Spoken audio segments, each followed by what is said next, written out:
इफ्रा, शुरुआत जरा आप ही से की जाए। इत्तेहाद के ताल्लुक से शुरुआत में हमने बीच में देखा कि चीज़ें ठीक चल रही थी, अचानक से फिर ये पता चला कि दोनों जमातें शायद एक पेज पर नहीं है, बात नहीं बन सकी, और उसके बाद कांग्रेस की तरफ से फिर इल्ज़ामात लगे कि हमने जो यहाँ कहा या दिल्ली के अंदर नेशनल कॉन्फ्रेंस जो कहकर आई हमारी पार्टी हाईकमान को, जम्मू कश्मीर आते आते वापस पत्ते बिखर गए। ख़ास तौर से अगर मैं पूछूं, नेशनल कॉन्फ्रेंस या कांग्रेस नहीं बल्कि अलायंस के लिए, इत्तेहाद के लिए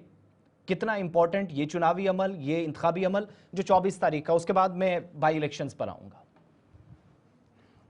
जी देखिए, पहली बात, आपका सवाल जो है मुझे लगता है राज्यसभा के सीट के हवाले से, जो राज्यसभा सीट शेयरिंग हुई थी, उसमें मैं बता दूं कि जो चौथी सीट है वो हम लोगों ने कांग्रेस को दी थी। पहली बात तो सीट शेयरिंग कांग्रेस के साथ हुई थी, नंबर एक बात, और उनको चौथी सीट दी गई थी, नंबर दूसरी बात। क्यों हमने चौथी सीट कांग्रेस को दी, क्यों नहीं हमने उनको तीसरी सीट, सेकंड सीट दी, मैं आपको थोड़ा सा समझा देती हूँ इसमें। चौथी सीट जो है नेशनल कॉन्फ्रेंस या इंडिया अलायंस का जो गठबंधन है, अलायंस है, तभी वो सीट ले पाएगा जब सारी ऑपोजिशन पार्टीज यूनाइट होके बीजेपी के अगेंस्ट वोट करेंगी। अगर क्योंकि बीजेपी के पास फोर्थ सीट के लिए भी, बीजेपी के पास उस एक सीट के लिए भी फुल नंबर्स नहीं है, किसी ना किसी ऑपोजिशन के मेंबर को इनफैक्ट दो या से तीन मेंबर्स को उनके लिए वोट करना है, तभी बीजेपी जो है वो वाली सीट ले पाएगी। हमने कांग्रेस से कहा कि अगर नेशनल कॉन्फ्रेंस चौथी सीट पे अपना उम्मीदवार उठाती है, नेशनल कॉन्फ्रेंस का उम्मीदवार उठाती है, हो सकता है कि पीडीपी हमको वोट ना दे, क्योंकि पीडीपी जो है वो नेशनल कॉन्फ्रेंस के साथ अलायंस में नहीं है, लेकिन आप कांग्रेस है, आपके साथ अलायंस में है, तो पीडीपी आपको वोट जरूर देगी। इसी तरह से जो बाकी इंडिपेंडेंट है, इनफैक्ट बहुत सारे इंडिपेंडेंट जो हमारे हैं वो एसोसिएटेड विद कांग्रेस रहे हैं और एसोसिएट हैं विद कांग्रेस के साथ, हमने उनसे कहा, कांग्रेस से कहा कि आपके लिए बहुत आसान हो जाएगा चौथी सीट लाना बनिस्बते हमारे लिए लाना, क्योंकि आप ऑपोजिशन को, जहां पे हमारे लिए ऑपोजिशन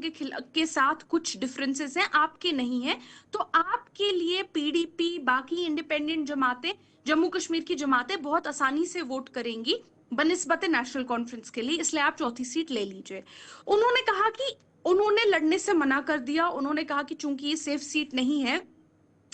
इस वजह से वो सीट नहीं लड़ेंगे। चलिए ठीक है, अब इसलिए हम नेशनल कॉन्फ्रेंस ने अपना ही उम्मीदवार उस पर भी उठा दिया। मैं बार बार आपसे ये कहना चाहती हूं कि अगर ऑपोजिशन जो जम्मू और कश्मीर की बीजेपी के अलावा जो ऑपोजिशन पार्टीज हैं,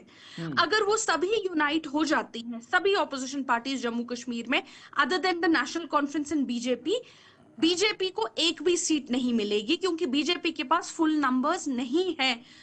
एक भी सीट के लिए। लास्ट सीट जो वो जिसका वो दावा कर रहे हैं, उसमें उनको कम से कम 2 से 3 एक्स्ट्रा वोट्स चाहिए सीट लेने के लिए। उनके पास 28 नंबर्स हैं और उस वोट का जो राज्यसभा में क्राइटेरिया बनता है वो 30 का बनता है, यानी 2 एमएलएज जो हैं ऑपोजिशन के बीजेपी के लिए वोट करने चाहिए, और उसी सूरत में बीजेपी एक सीट निकाल सकती है। तो ये आपका मैथ्स का आंकड़ा रहा।